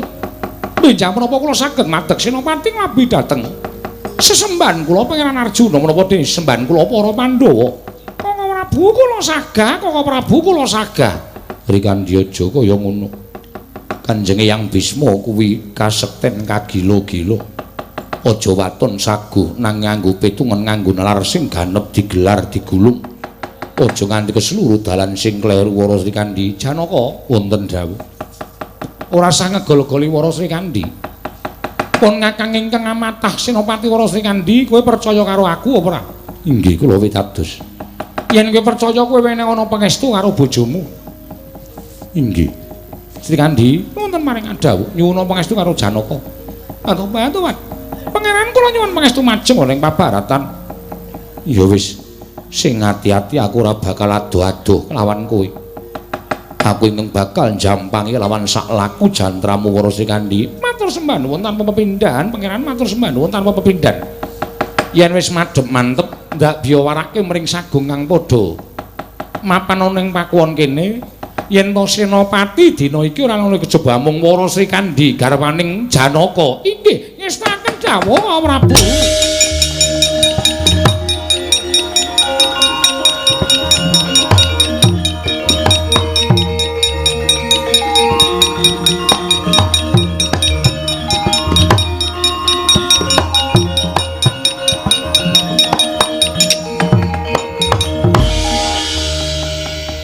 Sembah pun bombong tanpa pepindhan tini kula samangke sampun ngamatah dados Senopati. Kula mboten badhe ajri pejah. Menawi kula milani dhateng punden kula para Pandhawa. Agemen pusakamu jemparing lan langkape sarta gendhewane aja nganti keri maju ning pabaratan tak awat-awati Srikandhi. Ngestaken dawuh Prabu.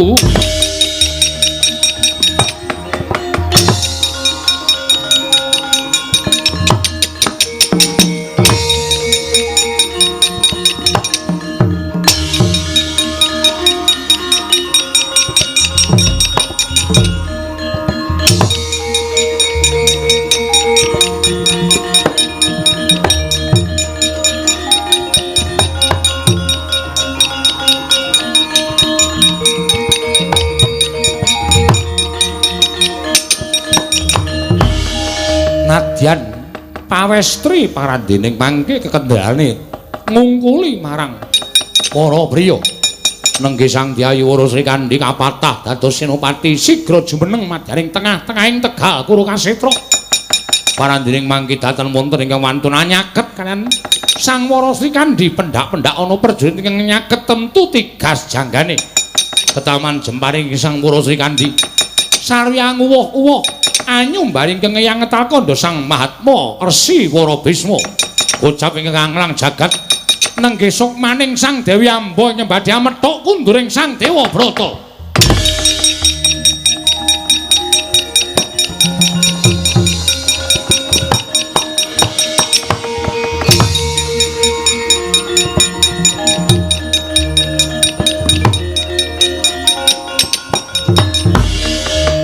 Riwusnya kasusupan sukmaning Sang Dewi Amba saya wuwuh kekendhalaning Sang Wara Srikandhi mulat rita titianipun Sang Begawan Bisma nalika semanten Sang Begawan Bisma dupi mulat jumenenging Senopati negari Ngamarta nenggih Sang Wara Srikandhi tanggaping gati bilih menika ingkang garwa Tan Dewi Amba ingkang badhe amethuk kundure mandhap saking kreta anyaketi ungganing Sang Wara Srikandhi. Oh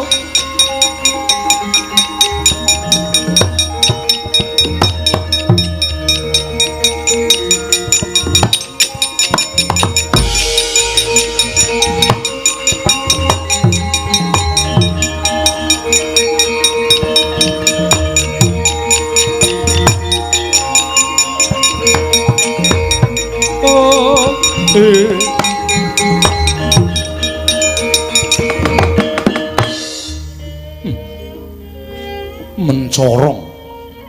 nganti kaya golek kencana.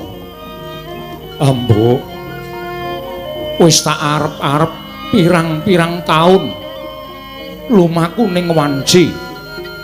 Bisma ora tentrem, Dewabrata ora jenjem. Yen to durung nyaur marang piutangku kelawan kowe. Ambo, ayo ora usah tida-tida. Ora usah sangga runggi, aja walangati rasamu. Seblakno jemparingmu, tak tamanante nganggo dada. Mbok menawa iki dadi jalaran lunas utangku ana ing malam donya, wekasan aku iso manjing alaming kasuwargan. Ambo, aja kaya bocah cilik gage. Lepasno jemparingmu, tak tampanane nganggo dada. Ambo, tobat mati dening aku kowe bukan Bisma.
Mancep mungging dada parandene Sang Mangki Sang Begawan Bima tasih kati ngaju meneng datan mubah datan musik nadyan ludira sumembur nelesi padaning Tegal Kuru Kasitra kocap kacarita nalika semanten Dang Dewara Sri Kandi ingkang kus koncatan Sang Dewi Amba dupi mulat jemparing ingkang tumanduk wonten dadaning Sang Begawan Bisma dadi anjele kepati anggur kepi padanipun ingkang kental kandha. Tobat kancing ya kancing.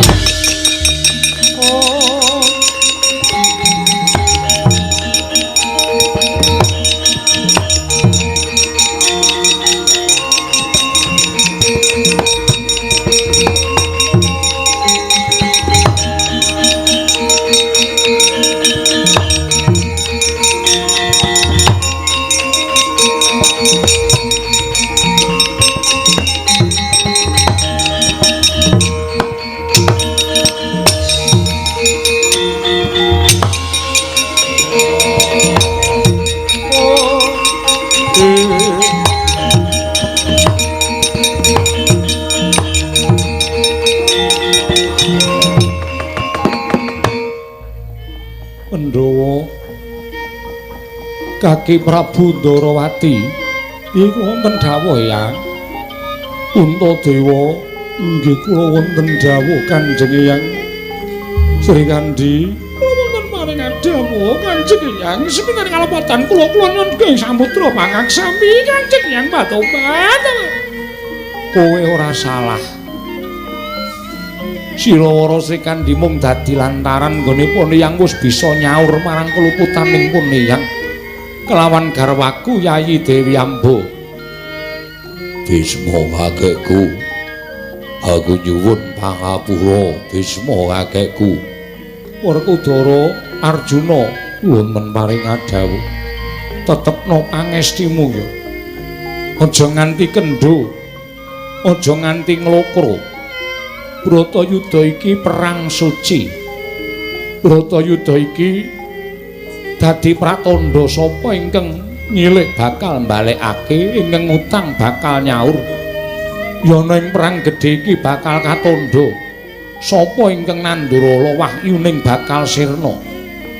Mula Pandhawa ingkang wis pinercaya dening para dewa minangka dadi utusaning adil dina samengko kudu mangrurah satru murka Duryudana lan sakurawane aja kendho aja kendhat rampungna perang suci iki yen Kurawa sak Duryudanane sirna jroning Bratayuda sayekti bakal kababar jagat anyar ingkang kebak katentreman lan kebak karukunan. Kresna wonten dawuh Werkudara, nggih, aja padha kuwatir dudu dina iki Begawan Bisma kudu sirna jroning Tegal Kurukasetra nanging aku pengin weruh, aku pengin nonton, aku pengin ngerti nganti sak rampunging sesuk Bratayuda sapa ingkang menang, sapa ingkang kalah. Kresna